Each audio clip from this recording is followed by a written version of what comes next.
Langsung aja kali ini kita bahas Liga Champions. Barcelona lolos siap treble winner. Manchester United kejepit. Untuk saat ini resultnya masih berpihak kepada Xavi dan Barcelona gitu kan. Tapi kalau nanti ada hasil-hasil minor lagi, terutama tersingkir dari Champions League, maka pressure-nya akan kembali dan sorotannya akan ada di Xavi Hernandez. Cuman untuk berbicara tiki taka seperti di eranya Xavi, bukan Afif Xavi ya, masih belum sesuai dengan apa yang kita harapkan bersama.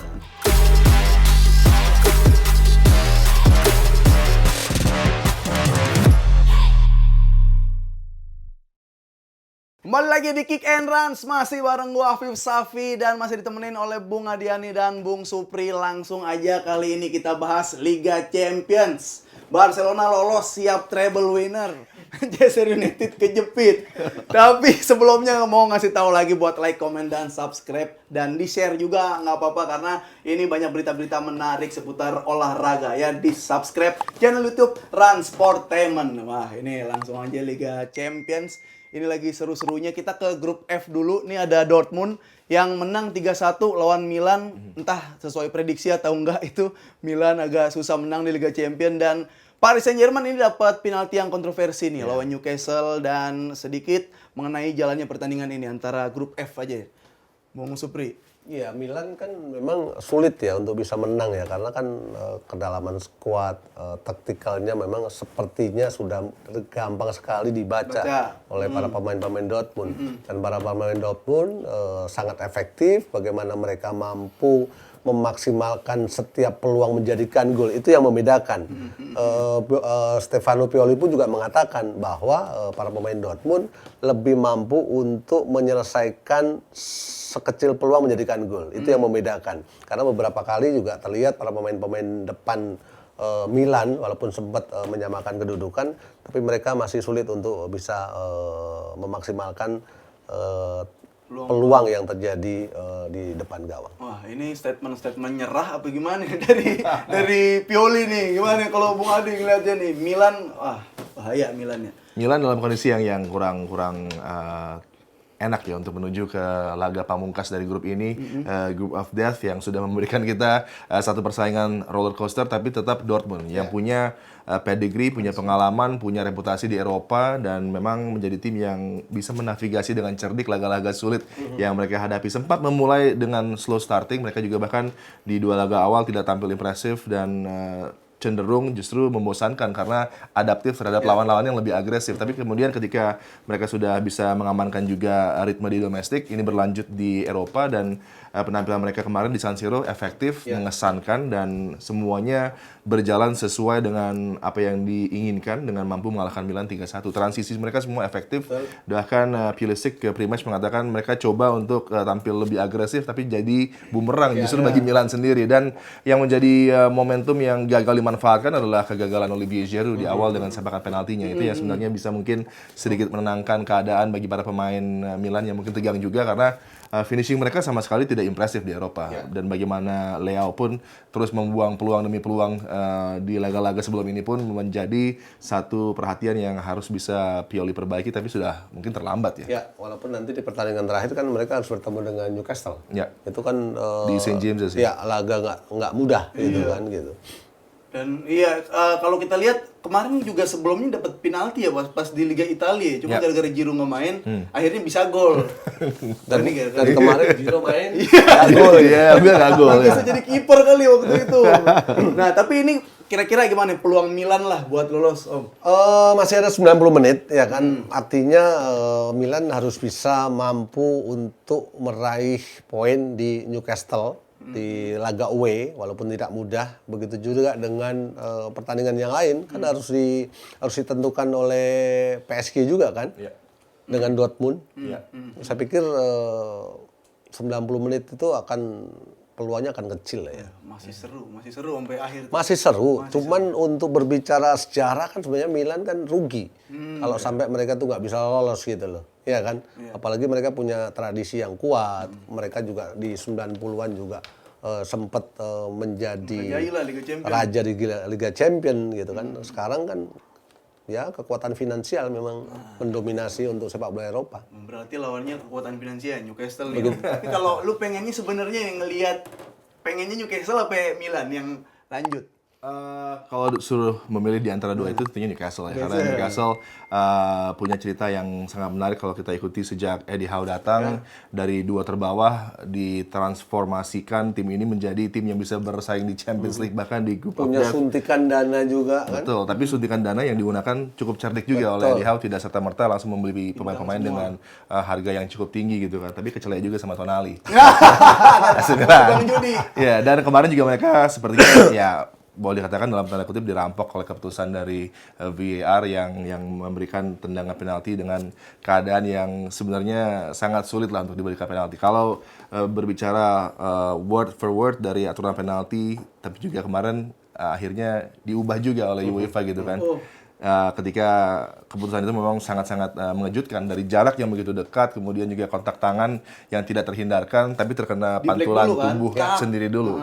Tapi kalau kita lihat word for word dari aturannya, maka ya itu tetap akan handball. Tapi kan ada proximity yang harus dipikirkan, ada juga bagaimana tangan itu aktif atau tidak yang harus dipikirkan, apakah menjauh dari siluet tubuhnya.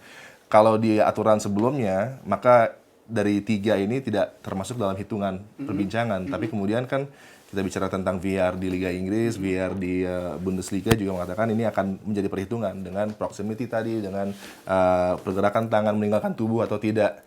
Ya kalau kemarin call-nya sebenarnya tepat, tapi kan yang unik tidak di-back oleh UEFA setelahnya. Dan bahkan tim VAR ini yang harusnya bertugas lagi di match lain, dihentikan dulu, dibebas tugaskan dulu kan. Ya kalau kita melihat jelas dong, itu kalau sebagai pemain bola kan juga Om Supri punya pengalaman dengan jarak seperti itu. Dembele lemparkan bola menuju bagian tubuh dari Tino Livramento, sulit dia menghindar gitu kan. Dan ada sentuhan pertama dengan bagian tubuh dulu sebelum kena tangannya gitu. Jadi kan keadaan yang tidak terkendali oleh dirinya dalam keadaan berlari juga, ya itu sangat-sangat berat situasinya. Wah, itu dia berarti emang lagi adu kuat-kuatan tuh duit Qatar sama duit Arab. Iya, makanya kan berkali-kali kan gue pernah bilang bahwa dengan adanya VAR itu esensi sepak bolanya jadi hilang. Kemudian yang dikhawatirkan adalah tim-tim yang memang terkena VAR jadi merasa dirugikan gitu. Iya, bakal keinget terus itu. Pasti itu. Nah, tapi kita pindah sekarang ke Barcelona nih yang udah siap sampai final pun lawan Munchen, lawan siapa udah siap. Nah, ini Barcelona menang lawan Porto 2-1. Sebenarnya gue malam semalam tuh nonton Barcelona nggak mau nyebut Barcelona, nyebutnya Joao FC. Cancelo sama Felix. Cancelo sama Felix itu terlalu dominan, pemainnya terlalu menonjol sampai yang lainnya jadi nggak kelihatan dan malah 1 gol 1 assist, dua-duanya pada. Sebenarnya gimana ngelihat Barcelona yang sekarang nih Om Safi, era Safi?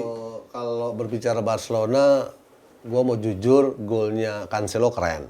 Iya, lewatin satu orang. So. Golnya Felix bagus. Iya, tapi Didi juga. Iya, peran-peran. cuman untuk berbicara tiki taka seperti di eranya Xavi, bukan Afif Safi, ya, masih belum sesuai dengan apa yang kita harapkan bersama. Karena apa? Kekuatan finansial akan mempengaruhi kinerja dari manajemen membeli pemain-pemain yang sesuai dengan harapan Xavi. Tapi kan itu udah Pedri, De Jong, Gundogan. Betul, ya kan. Tapi untuk seperfect tiki taka di era Xavi, Iniesta, Messi sulit, ya kan. Jadi saya pikir musim ini oke lah 2 tahun mereka nggak lolos, tapi sekarang lolos itu hadiah. Tapi untuk berbicara trofi harus menunggu 3-4 musim lagi. Itu juga lolos memang karena grupnya kan sama Porto, siapa lagi tuh? Terlepas itu semua, game plan-nya, style of play-nya itu belum seperti apa yang kita lihat di era emasnya Xavi dan Iniesta. Ini jangan-jangan Xavi emang kayak ngincar ugly win yang penting menang gitu kali. Ya. Nggak usah dah nih taktik yang penting menang. Iya, dengan kendala cedera juga yang dialami oleh skuadnya saat ini, dengan pemilihan pemain yang mungkin boxnya adalah pemain yang free transfer, yang di market Barca tidak bisa bersaing dengan Chelsea misalnya, dengan City, dengan PSG. Maka semakin sedikit ya pool pemain yang bisa dipilih oleh Xavi Hernandez. Tadi Om Supri katakan ketika buying powernya berkurang dengan kendala di dalam internal klub juga, dan harus ada penyelesaian yang lebih cepat ya dari masalah-masalah di balik layar, sehingga Xavi dan para pemain ini bisa konsentrasi juga untuk menjalankan semua yang diinginkan sesuai dengan apa yang diskenariokan oleh Xavi Hernandez. Memang untuk saat ini resultnya masih berpihak kepada Xavi dan Barcelona gitu kan. Tapi kalau nanti ada hasil-hasil minor lagi, terutama tersingkir dari Champions League, maka pressure-nya akan kembali dan sorotannya akan ada di Xavi Hernandez. Karena tadi betul sekali, identitas penampilan Barcelona masih serba tanggung di tim ini. Dan para pemain yang tampil pun sepertinya belum sadar betul apa yang diinginkan oleh Xavi. Tapi resultnya masih menolong Xavi dan para pemainnya untuk bisa keluar dari tekanan fans misalnya yang pingin bermain dengan cara A, tapi memang tim ini baru bisa di B dan C gitu kan. Wah, berarti Walaupun ada Lewandowski, ada Gundogan di sana, ada De Jong di lini tengah, tapi kan tetap, ya kan? Wah. Mereka belum bisa mengaplikasikan apa yang dilakukan oleh Xavi Iniesta. Itu. Wah, ini kalau dari arah perbincangannya nih pemain nih kayaknya nih yang agak nggak terlalu mendengarkan Xavi atau apa. Gue mau debatin tapi 2 orang. Gue emang nggak suka Xavi sebenarnya. No. Jadi gini, ketika berbicara Barcelona, mereka punya filosofi kok. Ajax mereka punya filosofi. Begitu juga dengan AC Milan, yang sejauh ini kita tahu sejarahnya mereka tuh pernah mendominasi Liga Champions gitu. Dan Luis Enrique pun mengatakan bahwa ketika sebuah tim pengen juara champion, mereka tuh punya tim yang kuat. Mereka punya ditopang manajemen yang kuat juga. Mereka harus rendah diri, rendah hati, rendah. Dua-duanya. Ya kan? Darah. Kemudian punya teamwork. Filosofi itu penting gitu loh. AC Milan gue suka. Gue pernah kok di tempatnya Savic di Milanello, ya kan? Massaro di sana, Barcelona dulu dibantai 4-0, ya kan? Kemudian muncul juga Barcelona di era emasnya, mereka punya skuad yang mendominasi dalam 10 tahun, tapi untuk sekarang kan berat. Di Eropa nggak bisa, ketika lu pengen sebuah tim itu berprestasi, nggak ada suntikan dana berat. Gitu loh. Artinya apa? Barcelona harus berproses juga sebelum mendapatkan investor yang banyak duit untuk bisa mengembalikan era kejayaan mereka. Karena setiap tim pun ataupun klub juga punya punya masa untuk mereka itu bisa berjuang memiliki trofi, ya kan? Seperti Liverpool pernah 80-an kan gitu. Nah, siklus itu pasti akan terjadi. Dan sekarang menimpa Barcelona. Nah, itu Tapi juga mungkin Xavi overachieve di awal-awal karirnya sebagai manajer Barcelona karena setelah bisa tampil gemilang dengan Barca dan di Champions League juga bisa lolos dari persaingan group stages, ini tentunya ada ekspektasi yang lebih tinggi lagi dari para supporter, dari Afif misalnya. Dan mungkin di memori para penggemar Barcelona, Barca adalah tim yang bisa bermain dengan agresivitas, ekspansif, tidak hanya di sayap tapi juga di area sentral, di area ruang yang tidak terfikirkan ada celah di sana, mereka bisa ciptakan itu. Tapi sekarang kan juga lawan berevolusi juga, lawan sudah tahu bagaimana untuk bisa menetralisir, lawan tahu apa yang menjadi keuntungan kelebihan dari Barcelona dan rame-rame tim ini semua ingin mengalahkan Real, mengalahkan Atleti dan Barcelona, dan punya itu motivasi tersendiri yang terjadi saat ini. Tinggal bagaimana untuk Xavi bisa meningkatkan level para pemainnya untuk bisa mengantisipasi ini. Tapi kan juga timnya sangat mudah dengan mengandalkan banyak talenta lokal dari La Masia gitu kan. Ini tetap menjadi konsep yang utama bagi Barcelona. Masih ada Prim, ada Guiu, Gavi, Pedri yang tahu betul apa yang menjadi keharusan para pemain Barcelona di lapangan, tampil seperti apa gitu. Jadi gradually nanti juga akan terus membaik penampilan dari Barcelona dan gue sih yakin bisa hingga ke di 16 besar ini akan lolos lagi. Nah, itu dia. Yang menarik juga ini dari Xavi kabarnya juga nggak bakal dipecat karena manajemen sayang banget sama Xavi. Manajemen sebenarnya cari aman ya. Seperti halnya misalnya dulu United ambil oleh Solskjaer dengan menaruh legend di sana, maka di atas ini akan sedikit ada tamengnya gitu. Benar. Jadi atensi dari supporter seolah terpecah, tidak fokus untuk memberikan tekanan bagi yang bertanggung jawab untuk memberikan keputusan di Barcelona yang sejauh ini kan kacau dan financially juga tidak dalam keadaan yang baik gitu kan. Jadi ya dengan hadirnya seorang legend ini biasanya sedikit meluluhkanlah hati para supporter yang mungkin akan panas, tapi ada Xavi di sana kan. Jadi respect-nya supporter bukan ke manajemen, tapi ke Xavi. Itu politik banget itu. Jangan sampai satu pemikiran doang, pecahin konsentrasinya. Politik banget. Tapi kalau Joao Cancelo sendiri dan Felix nih, udah bisa dibilang nyetel belum? Gue lebih seneng dia main di kiri karena ketemunya Joao di depan, kalau di kanan dia main Balde tuh kayak hilang arah aja kayak gitu tuh. Atau Terus juga kemarin si Araujo agak sabar, nggak terlalu naik. Ya, Itu udah posisi yang bagus di situ, Cancelo. Ya tepat, Cancelo di kiri tepat bersama dengan Joao Felix.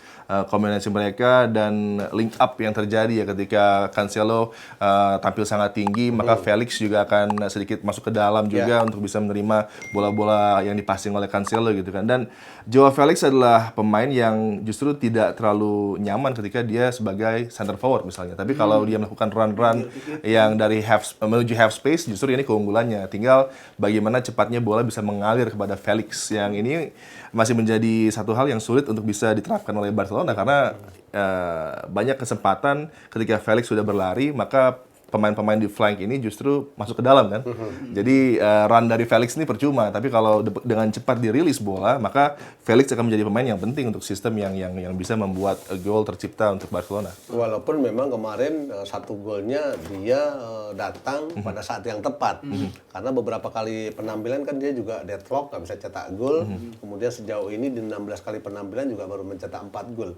Artinya Felix dengan kemampuan, dengan pengalaman di La Liga bersama Atletico Madrid harus beradaptasi dengan gaya bermainnya Barcelona. Iya. Tapi kalau lu sendiri ngeliat misalkan dari sudut pandang pelatih, kayak Cancelo ini sebenarnya back, tapi dia bisa gocek, bisa passing, bisa golin juga. Lebih gacor dari Rafinha nih. Sebelah kanan Barcelona kayak. Rafinha kan ada 8 kali tendangan loh dia. Iya sih, cuma Ya artinya kan naluri untuk pembunuh dengan sering banyak melakukan shooting kan Rafinha banyak gitu loh. Cuman memang jagonya kiper dari Porto aja yang ngebloknya pas dengan timing yang tepat gitu loh. berarti ini PR-nya tinggal kanannya nih, mau taruh Araujo atau siapa lah gitu. Cuma kalau bahas Porto kan juga masih ada peluang buat lolos ya. Dia peringkat 2 berarti sih.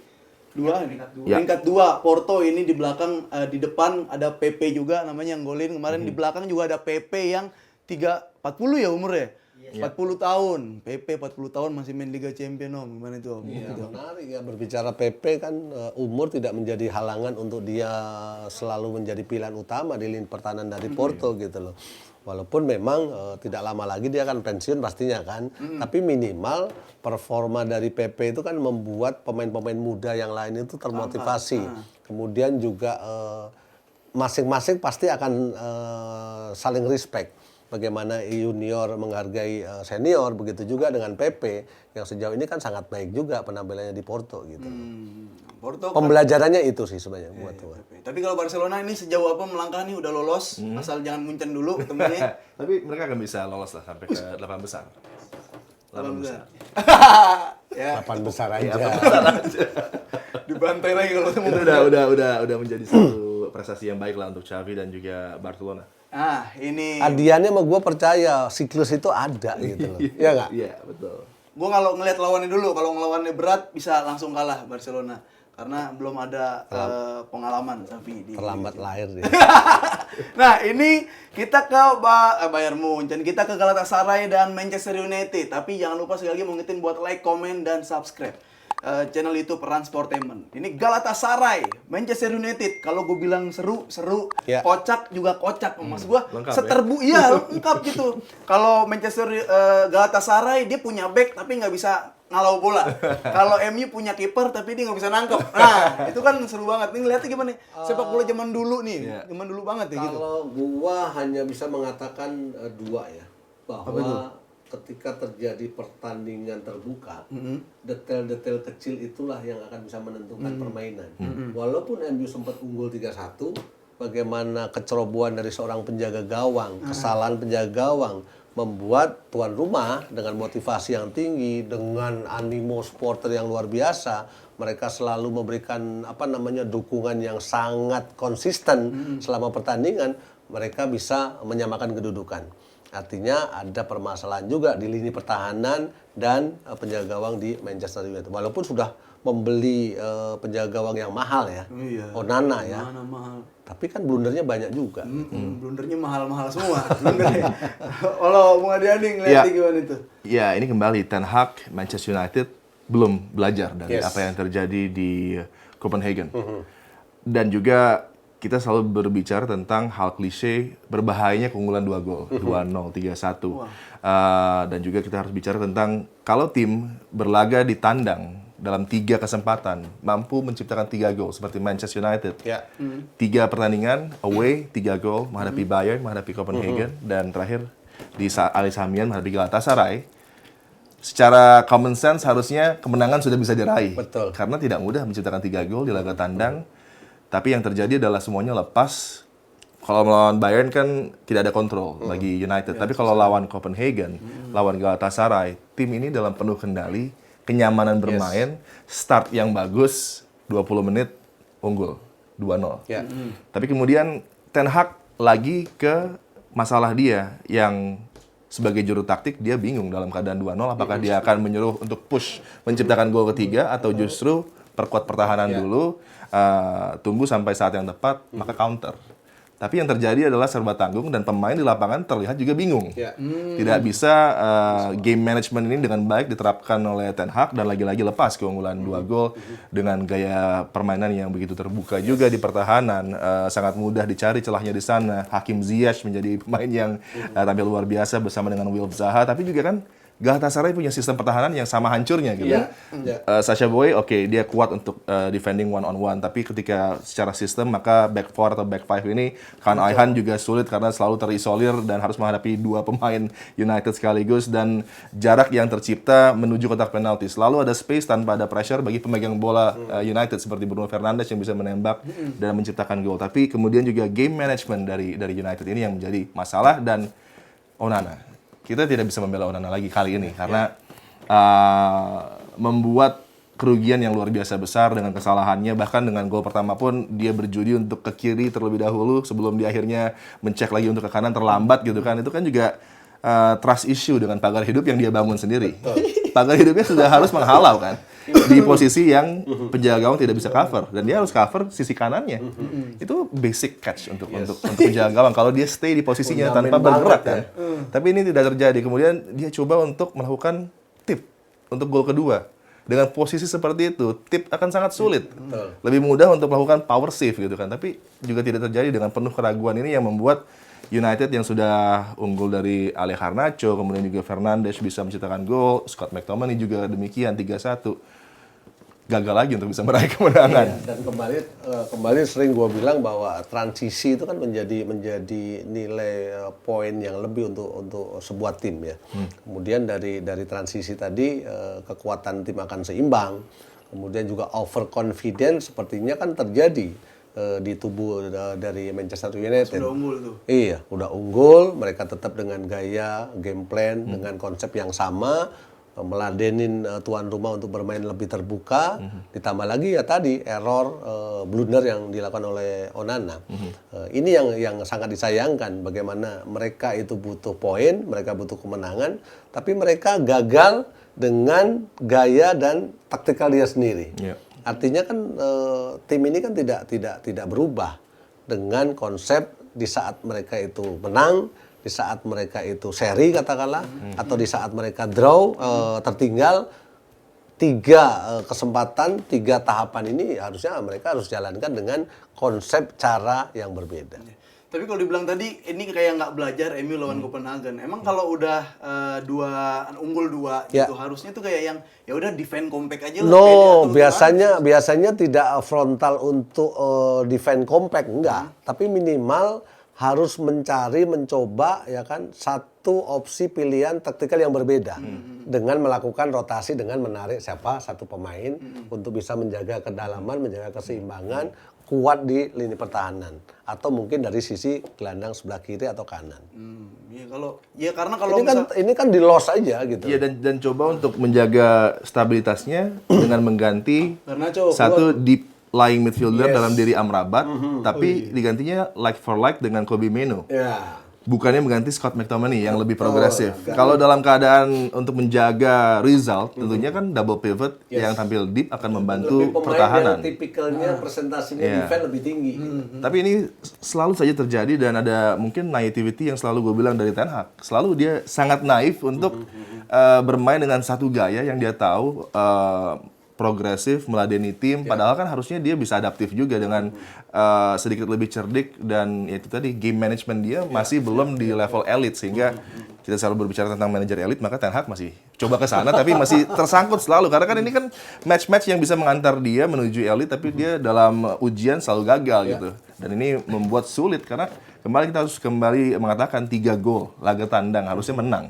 Kemudian dari 5 pertandingan sudah dimainkan ada 15 kebobolan, itu sangat-sangat mengejutkan untuk tim seperti Manchester United, prestasi yang sangat buruk tentunya. Dan 15 menit terakhir tuh seolah-olah membunuh bagaimana reputasi, bagaimana sejarah Manchester United di Liga Champions. Mereka masa nggak tahu Galatasaray itu kan supporternya kan gila ya. Mereka tuh akan selalu war terus, iya, teror terus. sepanjang pertandingan. Itu yang perlu diantisipasi gitu loh. Ya di awal udah benar dibungkam kan. Kayak misalnya Goodison Park juga kemarin dibungkam oleh gol Garnacho sangat cepat, luar biasa. Kemarin juga gol cepat 2. Sampai Bruno kan udah lu jangan mancing lu kan. Itu udah bisa membungkam dan benar-benar membuat kendali permainan ada. Tapi kemudian dengan tampil masih melepas bola-bola cepat, tidak ada tahan sejenak, atur ritme, tenangkan lapangan tengah lebih solid lagi, lebih dekat ke pertahanan juga gitu kan. Ini sebenarnya kunci dari seorang leader, tapi Bruno tidak memberikan mungkin gaya seperti itu ya, karena dengan penampilannya juga masih terus coba memompas serangan, bahkan juga 2 pelanggaran semuanya dari Bruno Fernandes yang menyebabkan gol tercipta ke gawang.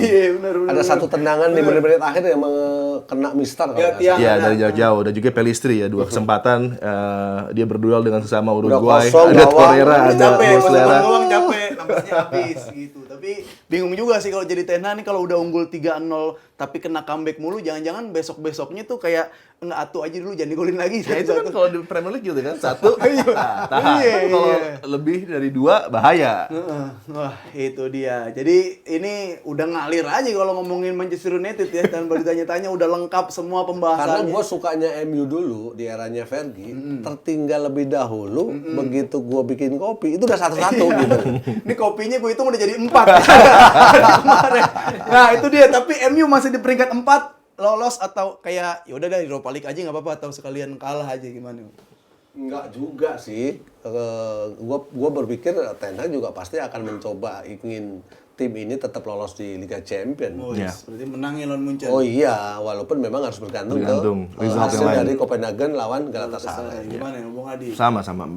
Bayern akan rotasi, akan membuat chance United itu ada, tetap fokus untuk meraih kemenangan dan berharap hasil imbang yang tidak menyebabkan United akan tersingkir dari persaingan di Eropa ya. Untuk ke Europa League mungkin menjadi keadaan yang kembali sangat tanggung untuk tim selevel Manchester United. Ntar kalah-kalah lagi sama Sevilla ya gitu. Kalau Europa League menurut gue udah miliknya Liverpool lah. Oh iya udah ada di situ. Tapi Sevilla juga berupaya untuk turun ke Europa League karena mereka kemarin udah unggul 2 gol di Sanchez Pizjuan tapi jadi 3-2 kan.